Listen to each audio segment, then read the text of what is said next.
Bismillahirrahmanirrahim. Assalamualaikum warahmatullahi wabarakatuh.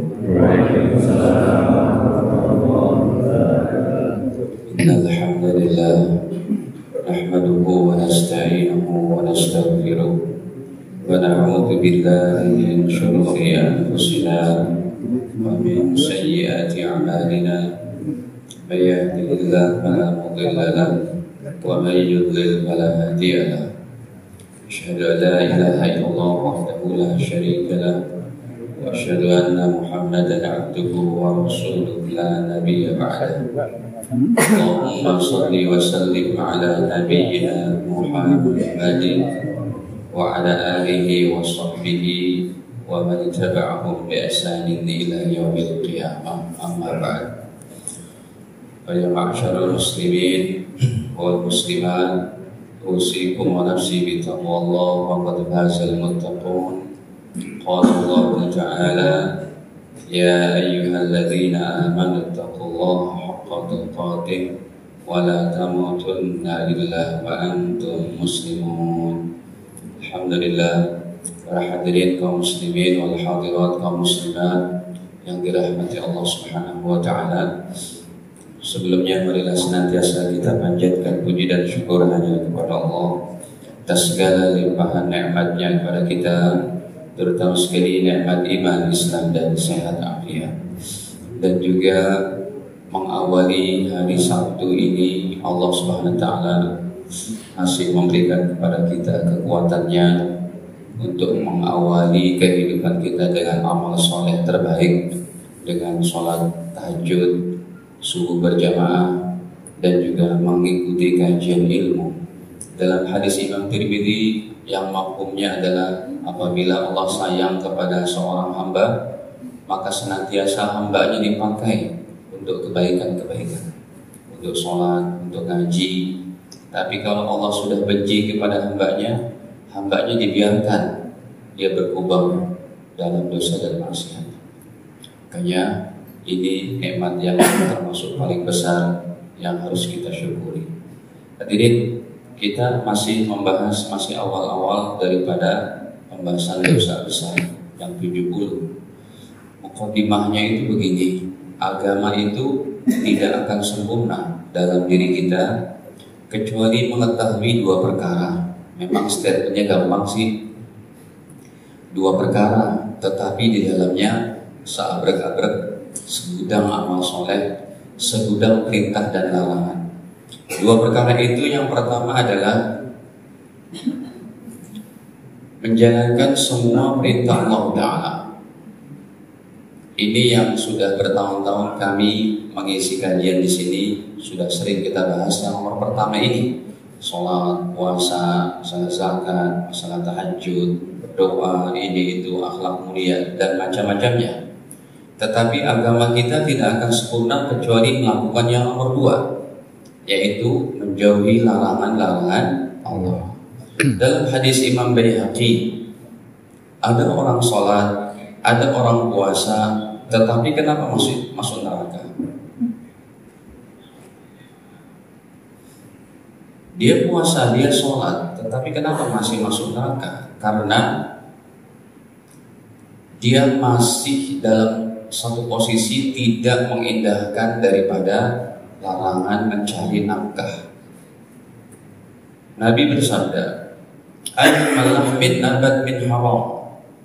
Daging dalam tubuh seseorang yang mana saja nabata yang tumbuh min haramin dari yang haram, fannar aula bihi, maka neraka lebih cocok untuk orang ini.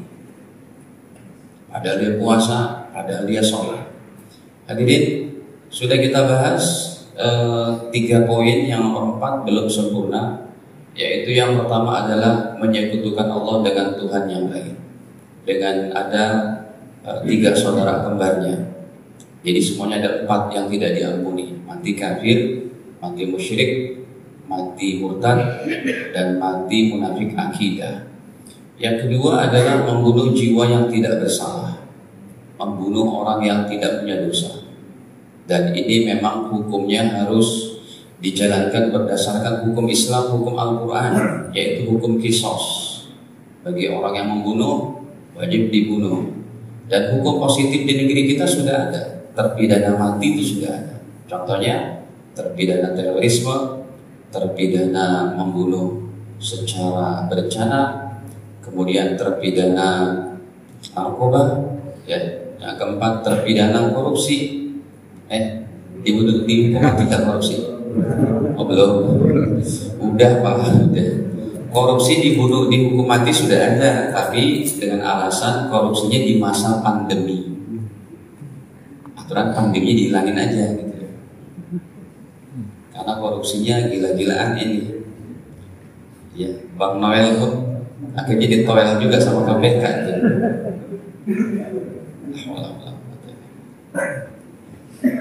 Bapak Ibu, kalau Anda jadi pejabat, membuat kebijakan, Anda orang yang berada di atas, maka jadilah orang yang baik, jadilah orang yang soleh. Tunaikan semua tugas kita secara amanah. Ini tampaknya omongan saya ringan, tapi di hadapan Allah sangat besar. Hadirin, kemudian yang ketiga, main ilmu sihir, santet, tenung, datang ke dukun dan macam-macam, ini pun haram. Yang keempat, yaitu meninggalkan sholat 5 waktu. Ini yang sedang kita bahas, yang bulan kemarin belum tuntas. Al-Imam Dzahabi rahimahullah membawakan dosa besar yang keempat, al-kabiratul rabi'ah, dosa besar yang keempat, fi tarkis sholati, di dalam menjelaskan meninggalkan sholat 5 waktu. Sholat adalah amal dalam Islam yang terbaik setelah bersyahadat. Sholat banyak sekali keistimewaannya, melebihi daripada rukun Islam yang lain dan kewajiban-kewajiban Islam yang lain. Rukun Islam terbatas cuma 5, tapi kewajiban Islam banyak banget. Rukun Islam syahadat, sholat, zakat, haji, puasa. Kewajiban Islam. Kalau kewajiban Islam banyak, ya, seperti belajar ilmu, berbakti kepada orang tua, mencari nafkah yang halal, ya kan? Kewajiban-kewajiban itu, rendah hati, mulia akhlaknya dan lain-lain. Hadirin, Al-Imam Dzahabi membawakan surat Maryam ayat ke-59-60. Cuma beliau tidak memberikan harokatnya. Ini kalau bacanya salah kan nggak boleh. Biasanya itu kalau dalam kitab-kitab Al-Quran selalu ada harokat, ya. فَخَلَفَ مِنْ بَعْدِهِمْ خَلْفٌ أَضَاعُوا الصَّلَاةَ وَاتَّبَعُوا الشَّهَوَاتِ فَسَوْفَ يَلْقَوْنَ غَيًّا إِلَّا مَنْ تَابَ وَآمَنَ وَعَمِلَ صَالِحًا. Nanti kesananya فَأُولَٰئِكَ يَدْخُلُونَ الْجَنَّةَ sampai akhir. وَخَلَفَ مِنْ بَعْدِهِمْ, maka datanglah generasi yang buruk, ya, adha'us shalah, yang mereka menyia-nyiakan sholat. Ada tuh orang-orang nanti akan datang, kata Allah Ta'ala, ya sekarang ini zamannya, wattaba'us syahawat, ngikutin syahwat. Bahkan saya pernah ada jadwal ada acara di radio dalam, gimana sih? Kebayoran di radio dalam. Jadi pas sudah selesai tausiah, adzan kumandang. Kebetulan acaranya di rumah seorang pengusaha gitu ya. Tapi bukan dianya, orang undangannya itu. Setelah adzan, ayo kita ke masjid. Dekat sih jaraknya kayak situ. Terus ada beberapa orang bapak-bapak itu nggak ke masjid sih, Pak, ayo ke masjid. Ustaz, kami sholatnya udah nggak dengan fisik lagi, Ustaz. Terus bapak sholatnya gimana? Allah katakan itu, Ustaz, dalam surat Toha, aqimis sholat lidzikri. Dirikanlah sholat untuk mengingatku. Jadi sholat kita udah nggak fisik lagi. Azan kumandang, tinggal kita merem aja tuh. Yang penting kita ingat Allah, udah selesai itu sholat. Waduh. Kalau emang begitu amalannya, berikan satu hadis, satu saja. Kalau Rasul melakukan kayak begitu. Nah, ini kotak-katik agama yang sangat berbahaya nih. Mana ada sholat tanpa fisik? Sampai mati pun. Rasul seminggu, sepekan sebelum meninggal dunia dipapah itu sama Abu Bakar, sama Abbas, sama pamannya dipapah ke masjid. Sampai beliau ngimamin duduk, sampai sakitnya parah banget, udah gak kuat ngimamin di belakang. Terus yang jadi imam siapa? Abu Bakar. Tapi Abu Bakar itu hatinya sangat lembut. Baru baca Alhamdulillahirabbil alamin, nangis. Tapi kata Rasul, muru Abu Bakrin, tetap suruh Abu Bakar biar dia jadi imam. Itu Rasul tidak persilakan yang lain tuh, tidak Umar, tidak Ali, tidak Utsman, tapi yang disuruh siapa? Abu Bakar. Kata Nabi, muru Abu Bakrin. Ini hadisnya Bukhari Muslim. Fal yusalli bin nas, jadi imam. Ini ngartikan yusolli binas, kalau nggak pakai grammar nggak ngerti. Muru Abu Bakrin, perintahkan Abu Bakar. Fal yusolli binas, jadi imam untuk para sahabat. Kata-kata bahasa Arab ya sholla yusolli, kalau kesananya huruf ba, tuh yusolli bi, itu jadi artinya ngimamin. Baik. Maka dikatakan inna Abu Bakrin rajulun asib, sesungguhnya Abu Bakar itu orang yang sangat lembut, hatinya sangat mudah menangis ya Rasul. Kata Rasul, tetap suruh Abu Bakar jadi imam. Nah hadirin, jadi kata Imam Dhahabi dalam ayatnya ini, beliau menjelaskan fasawfa yalqawna ghayya, orang yang begitu maka dia akan tersesat, illa man taba, kecuali yang bertobat. Coba kita buka selanjutnya. Imam Dhahabi rahimahullah membawakan tafsir Ibnu Abbas. Qala Ibnu Abbas radhiyallahu anhuma, laisa ma'na adauha tarakuha bil kulliyah. Arti menyia-nyiakan sholat bukannya enggak sholat, bukan meninggalkan sholat bil kulliyah, secara total, bukan.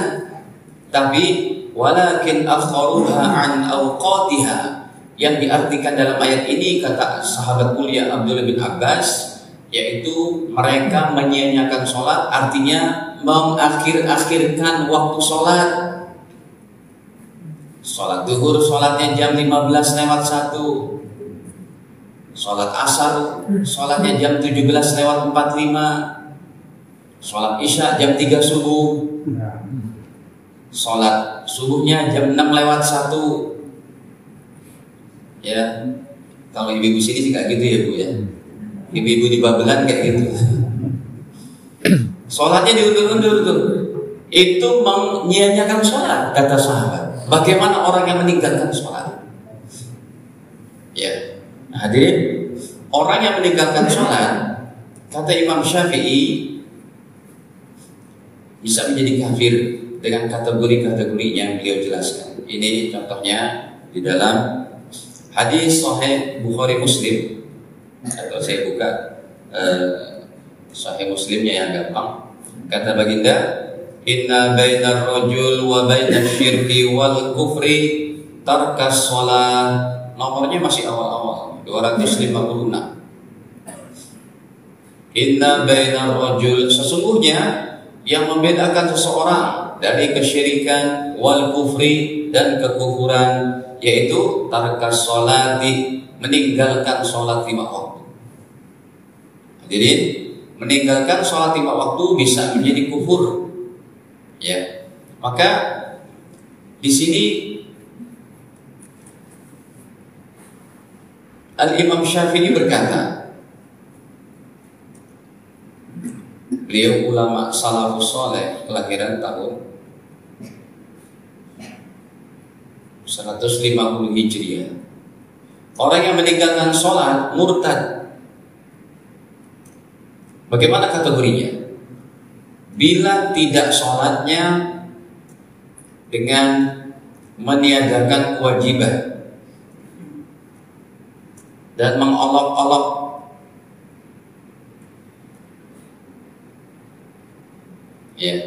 meniadakan kewajiban dan mengolok-olok, ini murtad. Contoh, Mas, sholat yuk. Allah gak penting Ustaz, gak wajib, apalah sholat. Tetangga sebelah gak sholat, duitnya banyak. Tetangga tuh gak pernah sholat, mobilnya bagus-bagus, rumahnya bagus-bagus. Maka hadirin, orang kayak gini murtad. Berlaku kepadanya At-Taubah ayat ke-80, ayat ke-65-66. Coba kita buka ayat. Allah berfirman di sini, "Wala in sa'altahum la yaqulunna innama kunna nakhudhu wa nal'ab." Kalau kamu tanya kepada mereka, wahai Nabi, enggak kok, kami cuma ngomong-ngomong aja dan bercanda.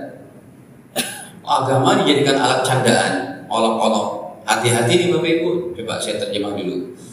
Qul, katakanlah wahai Nabi, abillahi wa ayatihi, apakah kepada agama Allah, wa ayatihi, dan kepada ayat-ayat Allah, syariat Allah, wa rasulihi, dan kepada ajaran baginda Rasul, sunnah Rasul, kuntum tastahzi'un, kalian mengolok-olok, kalian mengejek. Ayat 66-nya, la ta'tadiru, enggak usah kalian minta maaf, tidak usah minta ampun. Kenapa? Qad kafartum ba'da imanikum, sungguh kamu telah kafir setelah beriman. Hadirin, ini orang yang mengolok-olok agama bisa murtad, Pak. Sumpamanya Anda tidak suka dengan orang yang berjenggot, Anda jangan bilang jenggotan kayak kambing, itu murtad. Sumpamanya Anda ada masalah dengan orang bercadar, wanita bercadar, jangan katakan, awas, injak datang. Itu bisa murtad, mengolok-olok agama. Ya, tidak boleh mengolok-olok agama. Ingat nggak dulu, saya masih usia berapa? Masih SD atau SMP? Ada seorang menteri bilang, walan dolan dolin.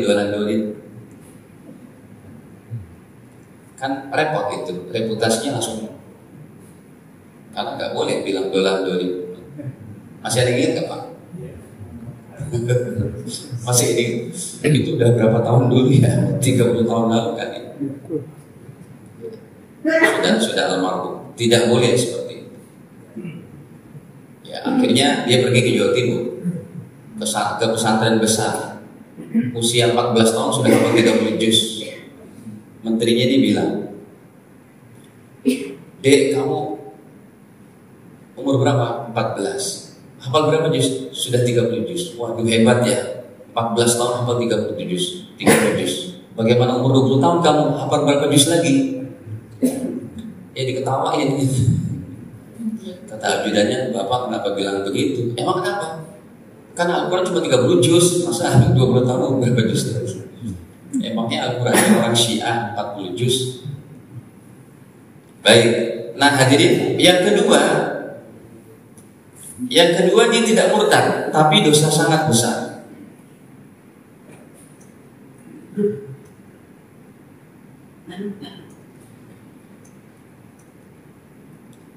Bila tidak sholatnya karena malas, tapi dia merasa itu bersalah. "Mas, sholat yuk." "Enggak, iya saya masih sibuk, masih ini, masih itu." sibuk nyari duit, sibuk pekerjaan dan lain-lain, tidak sholat, ini tidak murtad tapi dosa besar. Dan yang uniknya begini Bapak Ibu, ini saya sampaikan pakai kitab ya. Orang yang dia pernah tidak sholat, maka semua dari jenis orang kayak begini wajib taubat dan wajib qodok sholatnya. Ternyata saya cari dalam kitab 4 mazhab, saya cari dalam kitab ulama-ulama kontemporer, semuanya salafus soleh menyatakan bagi yang dulu pernah tidak sholat karena malas, ya, dulu pernah tinggal sholat, ya, karena malas dan disengaja, maka ini mereka wajib qodok. Fatwa ini saya dapatkan dari ulama 4 mazhab, Imam Hanafi, Imam Maliki, Imam Syafi'i, dan Imam Ahmad atau Imam Hambali. Ya, semuanya wajib mengqodok. Bahkan mereka katakan sekalipun pernah tidak sholat 50 tahun, ketika bertobatnya tidak cukup dengan tobat, wajib qodok. Nih kitabnya saya buka. Ustaz, ada yang bilang nggak usah diqodok, cukup bertobat dan memperbanyak amal soleh. Iya, itu bukan daripada ulama salaf. Makanya orang yang disebut dengan pengikut salaf, ya kalau mereka mengikut salah satu 4 mazhab sudah cukup disebut ulama salaf ikutnya. Sekalipun mereka tidak gembar-gembor saya salafi, saya ini, tetap itu masuk. Ya, seperti sanad ilmu saya nih. Saya kan punya sertifikat nama guru-guru saya sampai ke Imam Syafi'i. Itu kita pengikut salaf, cuma kita nggak bilang aja begitu. Ya, baik hadirin. Jadi ini saya buka kitabnya. Bahkan saya buka kitabnya dari kitabnya Syekh Muhammad bin Shalih Al-Utsaimin, ulama Saudi Arabia. Ulama kontemporer pun menulis masalah itu. Kalau saya buka kitabnya Imam Nawawi lebih keras. Imam Nawawi katakan yang mengatakan tidak wajib qodok batil. Ada kitab-kitabnya. Kitab Imam Nawawi yang bisa saya buka terus gini panjangnya, namanya Majmu' Syarah Muhadzab. Nah, ini saya buka dulu yang ada kata-kata 50 tahun.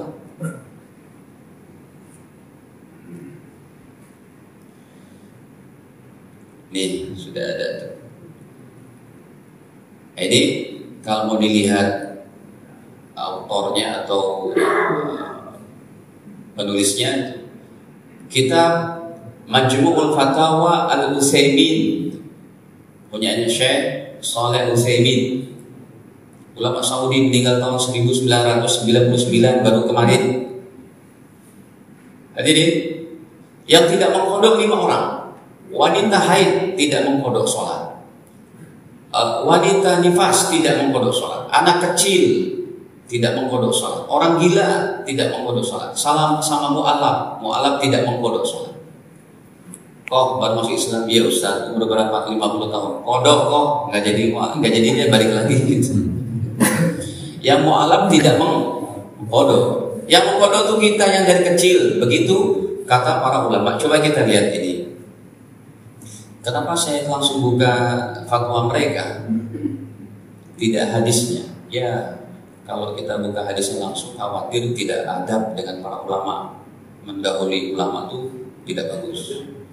Nah, mereka berkata, fajumhuruhum, maka jumhur ulama, mayoritas, qalu berkata, yajibu wajib alaihi kepada seseorang, qada'u mengqada jami'i sholawati semua sholatnya, allati tarakaha yang pernah dia tinggalkan, ba'dal bulughi setelah usia baligh, ya, setelah usia balik dia pernah ninggalin sholat, walau kanat sekalipun,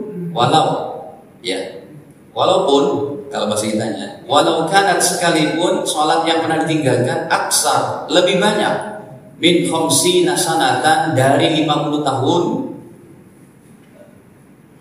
50 50 tahun gak sholat, kemudian dapat hidayah, kenal dengan orang-orang soleh, bergaul dengan kelompok yang baik, ahli masjid, ahli sholat, ahli sholahiyah, ahli ibadah. 50 tahun gak sholat, maka wajib tobat dan mengkodok. Repot juga tuh Pak, 50 tahun.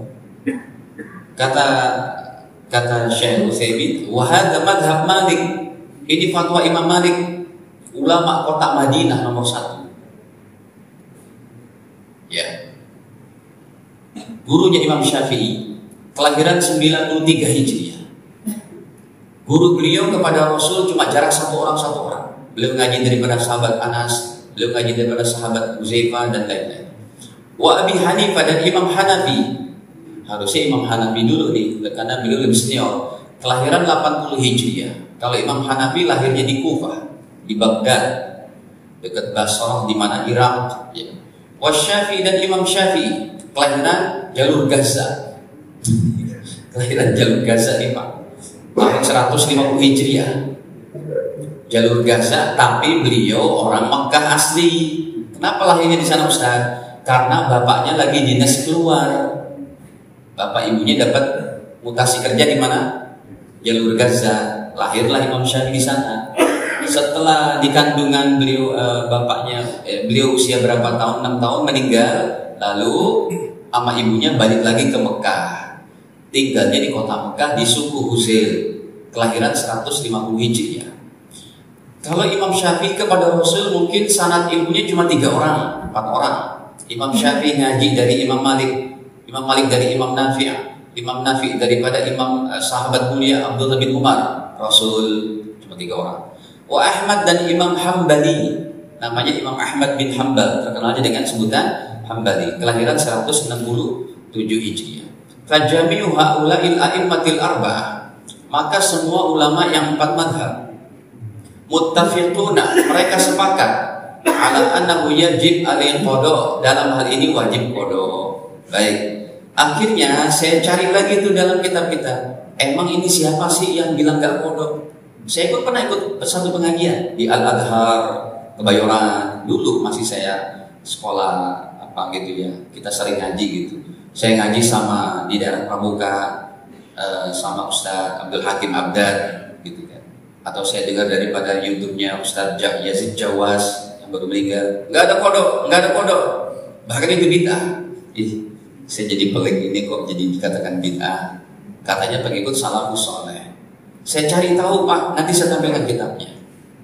Ya, siapa yang tidak mengkodok? Ternyata yang mengatakan cukup taubat dan tidak kodok bukan abad salafus saleh. Gitu loh. Ya, kita buka kitab. Ustaz Adi Hidayat juga menjelaskan begitu. Ada kodok, ada tidak kodok. Tapi kan saya lebih senang pengajian itu langsung buka kitab, bukan cuma sekedar kalau salah ya silakan diindikan begitu. Maksudnya dengan bukti-bukti begini, hadirin, ada yang mengatakan apa tadi istilahnya itu, yang tidak kodok cukup taubat dan memperbanyak amal soleh, memperbanyak sholat sunnah dan lain-lain, maka ini ternyata abadnya bukan salafus soleh. Yang pertama yang terkenalnya yaitu Syekh Ibnu Hazm, Abu Muhammad Ibnu Hazm. Ini beliau hidupnya abad ke-6 Hijriah. Jauh dari salafus soleh. Salafus soleh itu abad ke-3 ke bawah. Yang kedua Syekh Ibnu Taimiyah, yang gelarnya Syekhul Islam. Ya, beliau juga abad ke-7 kurang lebih, ya, abad ke-7 Hijriah hidupnya, tahun 700-an. Nih saya buka nih kitab Imam Nawawi deh yang tadi beliau katakan batil. Nah, ini mereka sahabat nih dengan Imam Nawawi. Imam Nawawi ulama panutan, ini kitab beliau. Tuh, namanya Majmu'. Ada di rumah saya yang aslinya juga. Al-Majmu' Syarah Muhadzab. Ya. Karya Al-Imam An-Nawawi rahimahullah. Coba di sini nggak ada tulisannya. Nih, Al-Majmu' Muhyiddin An-Nawawi yang memiliki kitab Riyadhus Shalihin. Beliau berkata, hilang. Beliau berkata malah hilang. Error pula. Tadi udah saya tulis, Pak. Sebentar.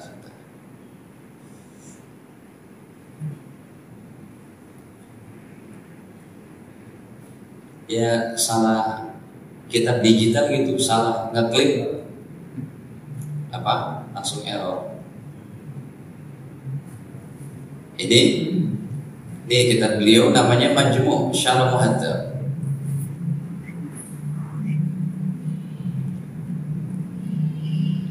Lihat yang saya kasih warna merah. Oke, kita besarkan dulu. Ajma'al ulama, para ulama bersepakat, alladzina yu'taddu bihim, bagi orang yang dulu sengaja atau orang yang melampaui batas ke atas mereka, ala anna man taraka sholatan amdan, bagi seorang yang pernah ninggalin sholat amdan secara sengaja, lazimahu qada'uha, maka wajib untuk mengqada. Wa khalafahum, ijma' ulama ini wa khalafahum, dan ada yang menyelisih mereka. Siapa yang menyelisihinya? Abu Muhammad Ali ibnu Hazm, namanya Imam Ibnu Hazm. Faqala, dan dia berkata, la yaqdir ala qada'iha, enggak mungkin dia bisa mengqadanya 50 tahunan abadan, selamanya. Dan beliau katakan wala yasih fi'luha abada, tidak sah pekerjaan mengqadanya itu selamanya. Qala, ia berkata, bal yuksir min fi'lil khair, tetapi dia memperbanyak amal soleh, amal kebaikan. Wa sholatut tatawwu', dan memperbanyak sholat sunnah. Liyaskul mizanuhu yaumil qiyamah, supaya menjadi berat timbangan amalnya di akhirat. Wa yastaghfirullaha wa yatubu, dan dia beristighfar serta bertobat. Kata Imam Nawawi, wa hadzal ladzi qalahu, dan ini yang dikatakan oleh Ibnu Hazm, ma'annahu mukhalif lil ijma', ini bertentangan dengan ijma' salafus saleh, batil. Itu lihat. Kalau yang tadi kitabnya Syekh Utsaimin, beliau tidak katakan batil, cuma beliau membuktikan kalau itu memang fatwa ulama salaf semuanya. Hadirin, jadi jelas nih, kalau Anda nanti mendengar ustaz di sini atau di tempat lain atau di YouTube yang menyatakan nggak usah qada, cukup bertobat, ini udah saya buka kitab-kitabnya. Wa ma 'alaina illal balagh, kami tidak ada kewajiban kecuali menyampaikan. Anda mau ikut yang mana? Monggo. Lalu gimana Ustaz? Saya mau mengqada sholat. Ada Pak jamaah kemarin datang. Pak Ustaz gimana dong? Saya baru taubat ini. Cara qadanya gimana? Bapak bertobat dulu. Cara mengqadanya itu bebas.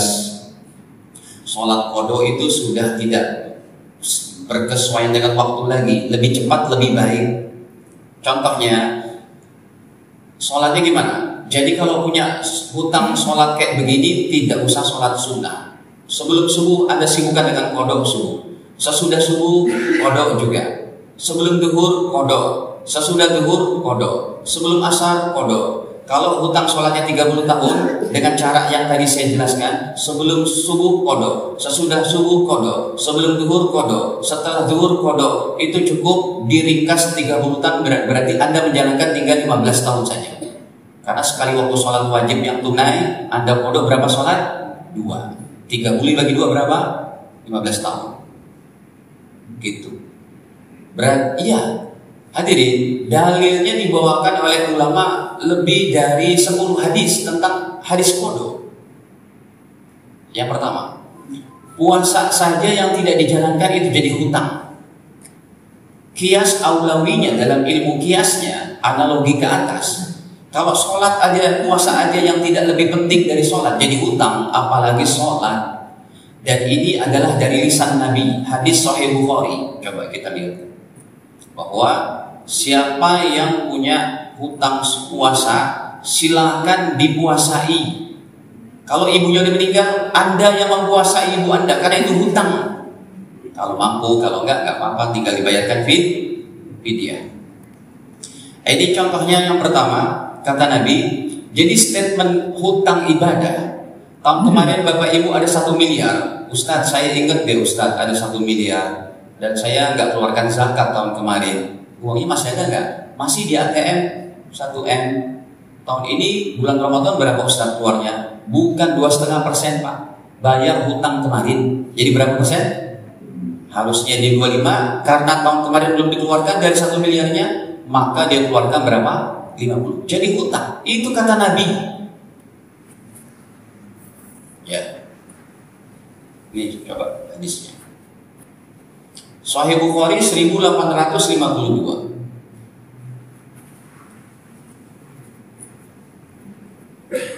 Ja'a rajulun, telah datang seorang laki-laki, sahabat, tapi namanya tidak disebutkan. Ilan Nabi SAW, datang kepada baginda Nabi. Faqala, dia bertanya, ya Rasulullah, wahai Rasul, inna ummi matat, sesungguhnya ibuku meninggal dunia. Wa alaiha shaumu syahrin, dan punya hutang puasa 1 bulan. Ibunya sakit, meninggal, lalu belum sempat mengkodok, sudah meninggal. Kata anaknya, ya Rasul, bagaimana ya ibu saya punya hutang puasa sebulan. Pertanyaannya, afa aqdihi anha, apakah boleh saya mengkodoknya? Hadirin, ibunya di mana? Ibunya di mana? Di alam kubur. Ibunya di alam kubur. Yang punya hutang puasa siapa? Ibunya. Pertanyaan anaknya, afa aqdihi anha, boleh gak saya mengkodoknya? Qala, Rasul menjawab, na'am. Apa arti na'am? Itu Bapak Ibu bisa bahasa Arab? Lanjutin. Kata Rasul, na'am, silakan. Ini puasa loh, jadi hutang. Qala, nah dari situ Rasul bersabda, fadainullah, karena hutang kepada Allah. Ada hutang kepada Allah. Apa kategori hutang kepada Allah? Ibadah yang sudah wajib tapi Anda tidak tunaikan, jadi hutang. Haji pun bisa jadi hutang kepada Allah. Ada seorang bapak, seorang laki-laki, dia mau jual rumah 10 miliar. Udah 2 tahun nggak buat, apalagi sekarang gaya beli terlalu kayak seret gitu ya. Hadirin, ada orang dia bernadar, ya Allah, kalau ini rumah saya sudah 2 tahun, 3 tahun saya pasarkan belum laku-laku. Kalau tahun ini laku, saya nazar berhaji lagi. Padahal dia sudah haji. Qadarullah, ternyata rumahnya laku. Dah, saya mau berangkat nih. Berangkat yang nggak pakai waiting list lama-lama. Kalau yang pakai plus aja kan 5 tahun, 6 tahun. Dia berangkat dengan yang pakai furoda atau mujamalah. Dia bayar tuh hampir 1 miliar lah, ya, atau 700 juta begitu. Nah, udah dia bayar, hadirin, udah dia tidak berdosa, dia tidak menyia-nyiakan, dibayar, siap berangkat. Qadarullah, pas mau berangkat dia meninggal. Itu jadi hutang. Itu yang nanti menghajikan siapa? Anak-anaknya. Atau suruh ustadz siapa untuk dibadal hajikan si almarhum. Semuanya begitu. Ya, fadainullah, karena hutang kepada Allah, ahaqqu. Kalau hak itu setiap kata bahasa Arab yang diawali kata naunnya, kata bendanya dengan hamzah, dengan alif, ya, itu artinya lebih. Contohnya fadlun, utama. Tambahin depannya jadi a, jadi afdal. Artinya apa? Lebih utama. Hasan, artinya apa hasan? Baik. Tambahin depannya jadi ahsan. Artinya apa? Lebih baik. Thayyib, Bang Thayyib. Thayyib artinya apa Thayyib? Baik, bagus, lebih bagus. Atyab, hak, hilangin dulu tuh, hamzahnya dihilangin. Hak artinya apa? Benar. Lebih hak artinya hak, gitu ya. Kalau tambahin ahak, lebih berhak. Fadainullah, karena hutang kepada Allah, ahakku, lebih berhak, ayyudo, untuk dikodok. Lalu ada orang bilang ini, Ya udah Ustaz, kalau emang boleh kodok kayak gitu, saya nanti besok, nanti zuhur nih saya nggak usah sholat lah, saya kodok besok. Anda kalau begitu bilangnya murtad, karena Anda menghalalkan perbuatan dosa. Ini bagi orang yang dulu-dulu dia udah bertobat, ternyata dia ingat tuh dulu Ustaz saya masa kuliah nggak sholat, itu dikodok 5 semester apa 6 semester ya. Ya udah ambil yang terbanyak 6 semester. Kalau sholat Anda berlebih, jadi sholat sunnah pahalanya. Tapi ya sekali lagi begitu, kalau memang tidak mengkodok, ya itu ikutannya kepada yang ulama abad ke-6, gitu ya. Allah bismillah. Nah hadirin, Rasul pernah nggak Ustaz mengkodok sholat? Apa yang Anda maksudkan dengan Rasul? Mana contoh Rasul mengkodok sholat? Coba dideskripsikan pertanyaannya lebih tajam. Pernah nggak Rasul mencontohkan kodok sholat? Kodok sholat tuh bagi orang yang malas. Anda menuduh Nabi pernah nggak sholat kan? Mana mungkin? Sahabat aja nggak ada yang pernah nggak sholat. Makanya nggak ada contoh hadisnya begitu. Paham nggak? Kodok sholat ini bagi orang yang malas dulu Pak. Para sahabat aja nggak ada yang pernah tinggal sholat. Makanya kasusnya dibuat oleh Allah. Rasul ketiduran, bangun-bangun udah jam 7 siang. Kata beliau, astagfirullah, matahari udah terbit, Nabi belum sholat subuh. Maka beliau kodok. Karena ketiduran Pak, itu tidak berdosa, tapi tidak free, sholatnya tetap dijalankan. Itu orang yang ninggalin sholat karena ketiduran, tidak berdosa, tetap dikodok. Apalagi orang yang ninggalin sholatnya karena malas, lebih utama untuk dikodok. Nah kiasnya kayak begitu. Dicoba hadirin, masa si Ustaz Rasul pernah ketiduran? Iya, beliau ketiduran di perjalanan ketika pulang dari berjihad. Hadisnya adalah sahih riwayat Al-Imam Bukhari. Ceritanya begini, para sahabat udah kecapean banget ya dalam perjalanan tuh, dalam satu perjalanan peperangan Zatul Riqah. Sirna ma'an Nabi, kami pernah berjalan malam hari bersama baginda Nabi SAW. Lailatan, pada satu malam. Faqala ba'dul qaumi, sebagian orang, sebagian kaum para sahabat berkata, lau arrosta bina ya Rasulullah, ya Rasul tolong dong istirahat sebentar, kita udah capek banget nih. Qala, Rasul bersabda, akhafu an tanamu anis sholat. Boleh sih, tapi saya khawatir kita bablas gak sholat subuh. Kayaknya ini udah jam berapa? Dulu kan gak ada jam gitu ya. Kayaknya udah masuk subuh. Gimana? Mau istirahat? Saya khawatir bablas nih, kata Rasul. Qala Bilal, tiba-tiba sahabat Bilal tunjuk tangan Bapak Ibu. Ana, apa arti ana? Saya ya Rasul, siap saya jaga. Tuan baginda dan para pasukan silakan tidur, istirahat, saya jaga. Kata Bilal, ana uqidukum, siap saya jaga. Akhirnya betul Bilal, siap. Akhirnya Rasul ambil apa? Ambil posisi satu pohon, ikat ontak kudanya. Para sahabat pun demikian. Bilal jaga di tengah-tengah. Karena saat itu nggak ada handphone, nggak bisa TikTok kan, nggak bisa lihat IG gitu. Akhirnya beliau sendiri di hutan malam hari, ya beliau bengong gitu ya. Akhirnya hadirin, kudanya pun direbahkan. Kudanya rebah, beliau kan posisi begini, PW banget tuh Bapak Ibu. Ya, di perut kuda beliau jaga begitu. Ketiduran juga. Itu. Fattaja'u, maka para sahabat istirahat. Wa asnada Bilal zahrahu ila rahilati. Bilal menyandarkan badannya di perut kudanya sambil santai gitu, sambil lihat-lihat gitu jaga. Ya, kali ada kunti, ada apa gitu. Kan gelap itu di hutan. Fa ghalabathu aina, beliau pun ketiduran. Fanama, lalu beliau ketiduran. Fastayqadhan Nabi SAW, orang yang bangun pertama kali baginda Nabi. Tetapi apa? Waqad ittala'a hajiban syams, sungguh matahari sudah mulai meninggi. Rasul bangun, astagfirullah. Faqala, maka siapa pertama kali dibangunin? Bilal. Bilal, bukan Abu Bakar atau Umar. Karena Bilal yang pasang apa tadi?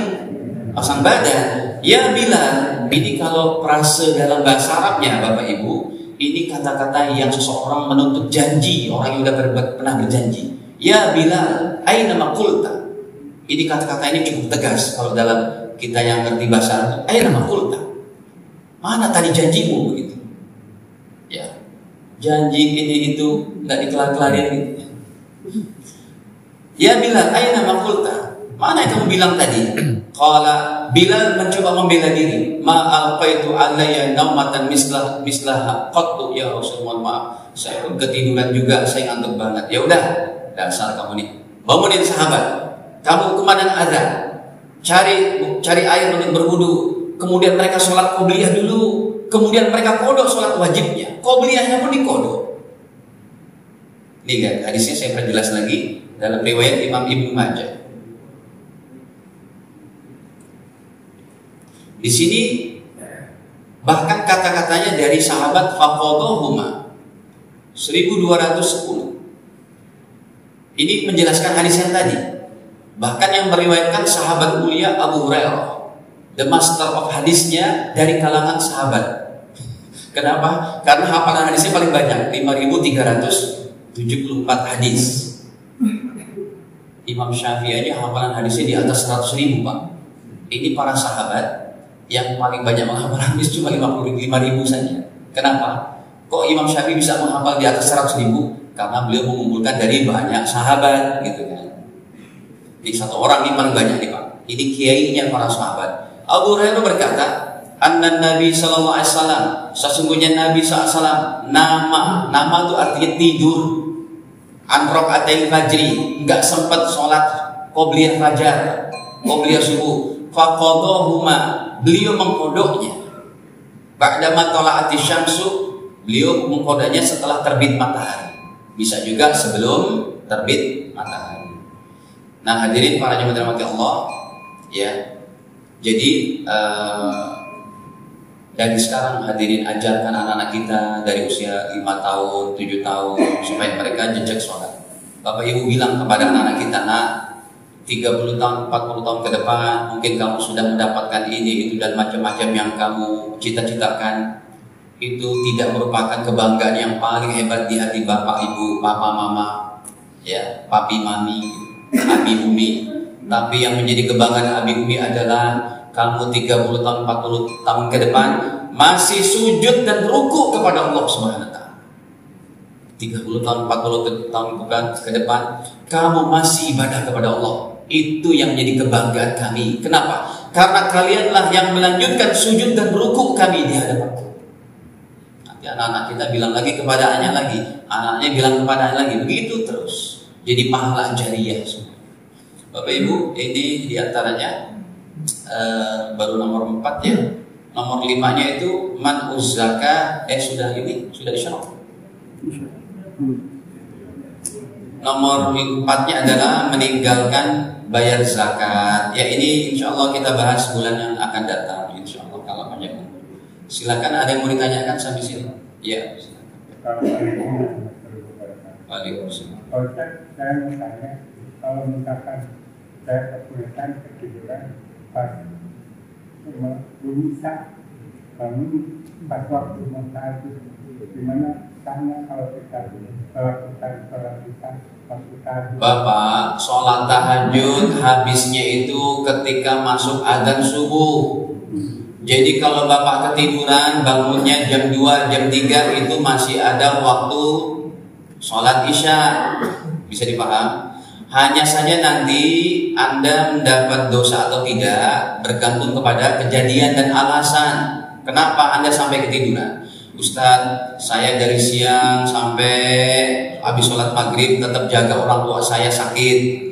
Kemudian saya tidak bisa meninggalkan orang tua saya sampai jam 10 malam. Saya pulang belum sholat isya, saking capeknya istirahat dulu. Bablas, bangun jam 3. Nah kalau kayak begitu dimaaf. Tapi kalau Anda ketidurannya gara-gara pegang remote, masih nonton drakor, itu berdosa dan tetap wajib sholat. Itu belum habis waktunya sholat, Pak.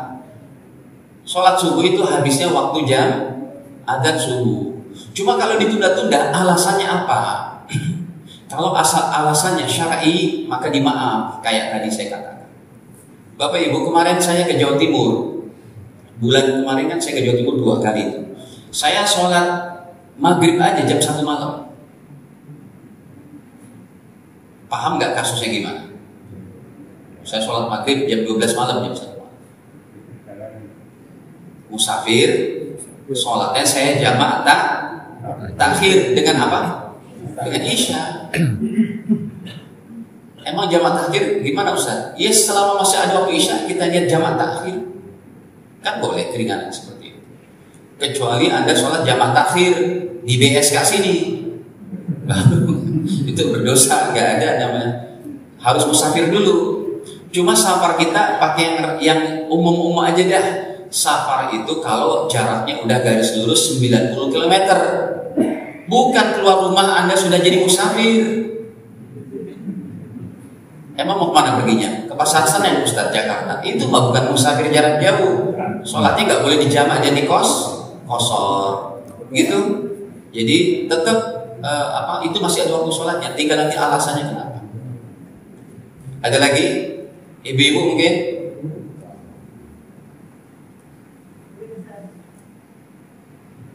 Sebentar. Yang mana dulu nih? Ya, silakan Ibu.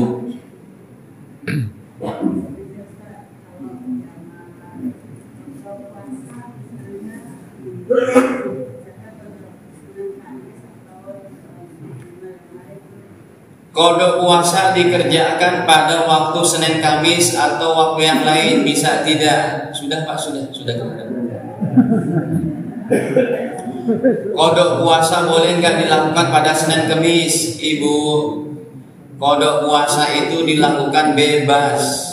Bahkan waktu-waktu yang dilarang puasa bersendirian tetap boleh, kayak hari Jumat, kayak hari Sabtu. Kalau niatnya kodok boleh, nggak masalah. Cuma kalau ibu menjalankannya pas hari kodok puasa Senin Kamis, itu kalau hutang puasanya begitu banyak, maka itu cara terbaik secara reguler. Contoh, saya mendapati kasus pasangan suami istri datang, Pak Ustadz, istri saya kita menikah tahun 2000, ya. Tahun 2000 istri hamil tidak puasa. Tahun 2001 hamil tua melahirkan tidak puasa. Tahun 2002 masih menyusui nggak puasa. Udah berapa tahun? 3 tahun. Tahun 2004 anak kedua nggak puasa, hamil lagi. Tahun 2005 melahirkan. 2006 masih menyusui. 2007 anak ketiga. Udah berapa tahun? 8 tahun. Pak Ustadz, istri saya punya hutang puasa 8 tahun. Cara kodoknya gimana, Bapak? 8 tahun itu kita bulatkan saja biar hitungnya gampang nih. Berarti 1 tahunnya dihindarkan masalah menstruasinya, karena dia puasa kan nggak menstruasi. Maka 1 tahun punya hutang puasa berapa si wanita ini? 30 hari kali 8 berapa? Berapa sih? 240 hari. Betul? 240 hari itu pemikiran kita, ini kodoknya gimana? Bapak Ibu gampang, ikuti Senin Kemis. Senin Kemis sebulan ada berapa? 8. Ya, kali setahun berapa? 96. Betul nggak sih? Nah, betul. 96 hari itu. Jadi kalau kita ikutkan setahun itu ikut Senin Kemis niatnya, tapi kodok setahun dapat 96 hari. Untuk mencapai 240 hari berapa tahun? 3 tahun kurang. Sekarang saya tanya, istri umur berapa sekarang? Baru 30, Ustaz. Masih muda banget. Umur 33 udah kelar itu. Iya ya, gampang. Jadi kalau ibu puasa kodok diikutkan Senin Kemis, itu bagus. Tapi ingat, niatnya jangan puasa Senin Kemis. Niatnya apa? Kodok. Gitu. Iya. Kenapa Pak? Ustaz, apabila ulil amri atau bagian dari ulil amri kita itu melakukan perbuatan maksiat atau membuat pernyataan-pernyataan yang tidak benar, apakah ada kewajiban dari para ulama itu untuk memberitahukan umat atau membenarkan kalimat-kalimat yang salah? Contohnya Ustaz, yang belum lama ada pernyataan bahwa pajak itu sama dengan zakat. Iya. Saya tuh melihat selama ini kan belum ada ustadz kiai yang mengkoreksi lah ya pernyataan seperti itu. Nah itu apakah jatuhnya sebagai kewajiban ulama atau seperti apa? Iya, betul, kewajiban ulama. Itu yang dikomentari oleh beberapa ustadz di YouTube-nya ada. Saya baca, saya dengar juga. Ini cuma potongan pembicaranya kayak begitu. Menteri Keuangan ya, pembicaranya kayak begitu, udah langsung di-cut dan dibicarakan oleh seorang ustadz. Ini tidak benar, ya. Contohnya sama ustadz terkenal dari Samarinda tuh, Ustadz Ahmad Syahrin Thorik. Beliau katakan pajak, apa bedanya zakat dengan pajak? Zakat diambil dari orang kaya untuk orang miskin, sedangkan pajak dari orang miskin untuk orang kaya. Sampai sindirannya begitu.